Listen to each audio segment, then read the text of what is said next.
안녕하세요. 보이스 오브 라이프의 이명수입니다. 오늘은 공허함에 대한 이야기를 해볼까 합니다. 공허함은 사실 feel emptiness라고 해서 우울증의 어떤 증상 리스트에도 들어가 있기는 해요. 그런데 좀 다른 관점으로 설명을 드려볼까 해요. 감정의 건물이라는 비유를 사용하곤 합니다. 지상 1층은 우울감이 있습니다.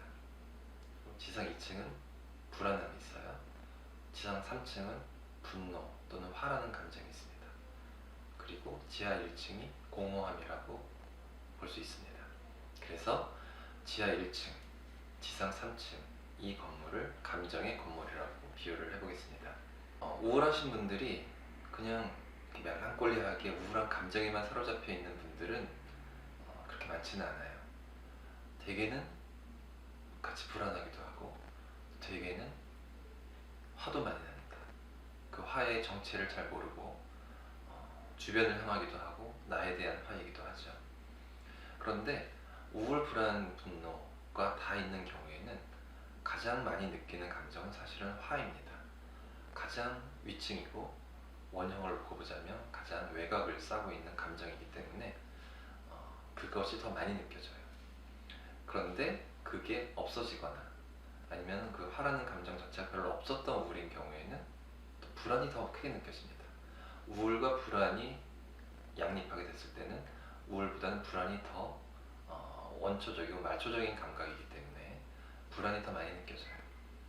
그런데 불안도 없어져요. 그러면 그때는 우울감이 느껴집니다. 우울은 지상 1층, 공허함은 지하 1층. 이 두 가지 감정이 더 많이 밀접하게 붙어 있는 거죠. 그때부터는 우울함과 공허함이 더 많이 느껴져요. 그래서 처음에는 막 화가 많이 났다는 분들이 치료를 진행하다 보면 화는 많이 없어졌어요. 불안도 좀 없어졌어요. 그런데 되게 공허해져요. 공허함이 더 많아져요 라고 호소하는 문제가 조금씩 변화합니다.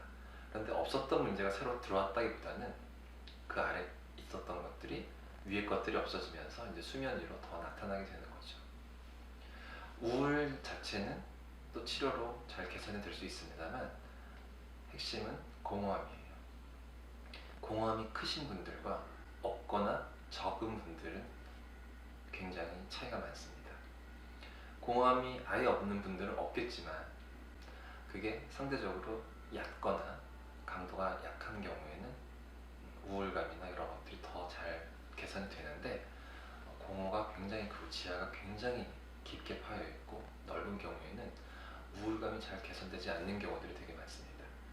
그래서 그럴 때는 우울감도 우울감이지만 내 이 공허함을 어떻게 할 것인지에 대해서 많은 상담을 하고 권유도 드리고 그렇게 하죠.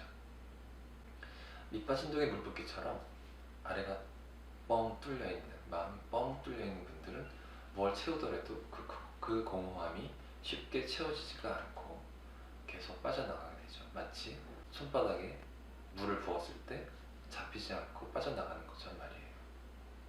되게 긍정적인 경험치들이 있을 텐데도 불구하고 그런 것들은 쑥쑥 빠져나갑니다. 부정적인 것들은 너무나 선명하게 쌓이죠. 그래서 구멍을 파는 거죠. 더 크게. 내 부정적인 경험치들은 내 공허함의 깊이를 깊게 하고 넓게 합니다. 긍정적인 경험치들은 쌓일 기회가 없이 손바닥 사이로 다 빠져나가고.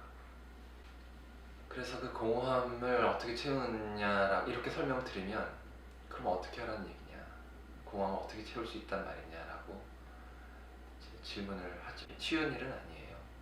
과거에는 공허함이 없다가 최근 들어서 공허함이 갑자기 생기는 경우는 그렇게 많지는 않고 성장 과정부터 했던 경험들이 다 누적이 돼서 결국 내 공허함을 만들었을 거고 그 공허함이 현재의 경험도 또 기여를 하게 되고 과거와 현재가 같이 공존을 하면서 내 공허함의 깊이와 넓이를 키워나가고 있는 것이 문제인 거죠.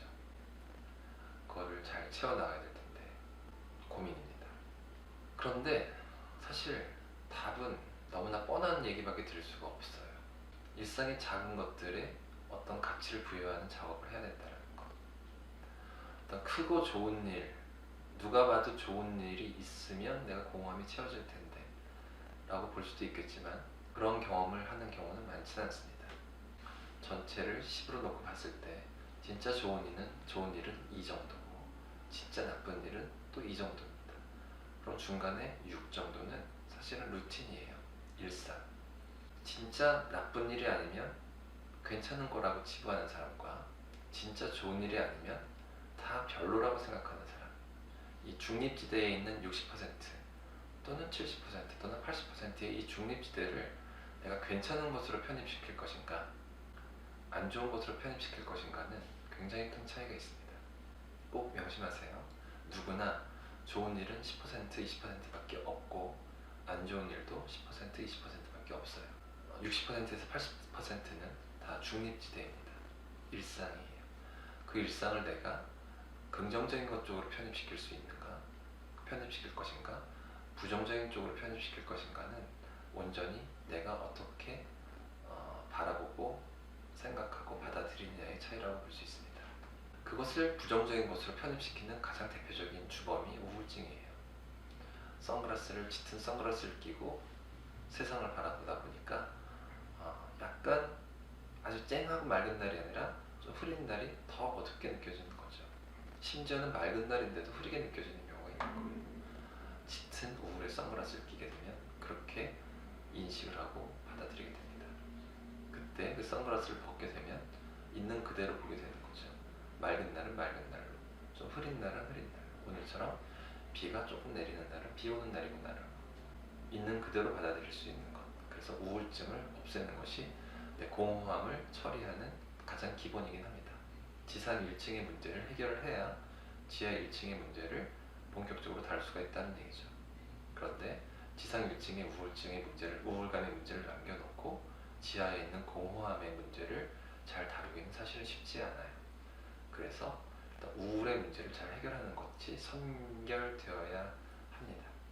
그리고 80%의 중립지대를 어떻게 하면 긍정적인 마일리지로 정립을 시킬 수 있을 것인가에 대한 노력. 포켓몬고라는 게임이 있었죠. 지금도 유행하는지 모르겠는데요. 그래서 뭐 청년이고 어른이고 애고 어른이고 다 할 거 없이 뭐 포켓몬고가 많이 등장하는 지역에 가서 이렇게 잡으려고 그런 것도 있었잖아요. 그런 노력처럼 내 일상에서 긍정의 포켓몬고를 계속 캐치를 하려고 노력을 하고 그거를 내 마음속에 계속 정립시키려고 노력을 해야 됩니다. 아주 사소한 것이더라도 거기에 어떤 긍정의 의미를 부여하는 작업들이 필요한 거죠. 이건 이래서 괜찮았어. 이건 이래서 괜찮았어. 전에 방송에서도 말씀드렸듯이 과거의 어떤 의식 수준에서 벌어졌던 트라우마가 시간이 지나면서 잠재의식이 돼서 내 현재에 영향을 미치듯이 내 현재의 의식 수준에서 벌어지는 것들도 미래의 잠재의식이 될 수 있습니다. 그러면 내가 현재 할 수 있는 것은 내 현재의 의식 수준에서 벌어지는 것들을 긍정적인 것으로 채색을 해서 집중을 하면 그것이 미래의 잠재의식이 될 수 있다는 거죠. 우울은 미래가 희망 없음, 내 자신은 별 볼 일 없음, 내 주변 사람은 또는 사회는 나한테 관심 없음 또는 호의적이지 않음, 미래, 나 자신, 나를 둘러싸고 있는 세상과 사람들에 대해서 부정적인 생각을 하는 것이 우울증이라고 볼 수 있다면 나 자신과 나를 둘러싸고 있는 이 현재가 의미 없음, 호의적이지 않음이 아니라 의미가 있음, 호의적임 이런 쪽의 것들을 최대한 많이 누적시켜 나가는 것이 중요하다는 얘기죠. 그럼으로써 내 미래가 희망 없음이 아니라 빛이 보임 이런 식으로 관점이 좀 전환될 수 있는 것이라고 볼 수가 있겠습니다. 나이키 광고 문구에 Just Do It이라는 게 있습니다. Just Do It. 굉장히 정신건강적인 슬로건이라고 생각을 합니다. 난 뭘 해야 돼. I have to do it. 되게 스트레스풀한 단어인데요. 그냥 해. 난 그냥 할 거야. Just do it. 이것이 훨씬 정신건강적으로 좋은 단어입니다.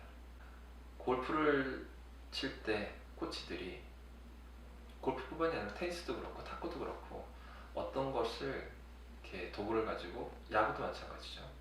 이렇게 히트를 하는 그런 스포츠인 경우에 코치들이 기본적으로 하는 가르침이 있습니다. 뭐냐면 공만 봐라.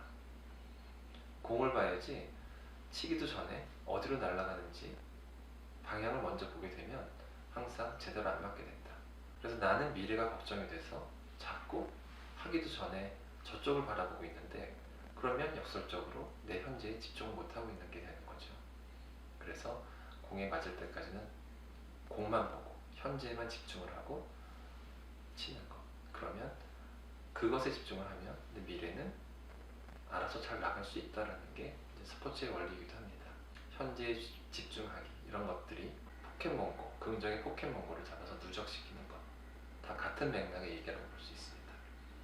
공허함은 사실 굉장히 어려운 문제입니다. 공허하기 때문에 폭식하고 토하고, 공허하기 때문에 자해를 해요. 왜 공허해서 그런 행동들을 하느냐? 나는 이것들밖에 할 수 있는 게 없어.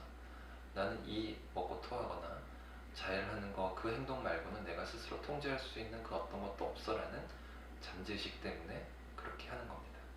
그런데 나는 그것들 말고도 좀 더 긍정적인 것으로 무엇을 할 수 있어 라는 생각이 점점 많아지면 공허함이 조금씩 차 올라가게 될 겁니다. 현재에 집중하고 내 앞에 놓여있는 공에만 집중을 하고 그것을 제대로 마치는 데만 집중해 보세요. 쉬운 일은 아니지만 내 공허함을 해결해 나가는데 조금 도움이 되지 않을까 싶습니다. 네, 오늘은 여기까지입니다. 감사합니다.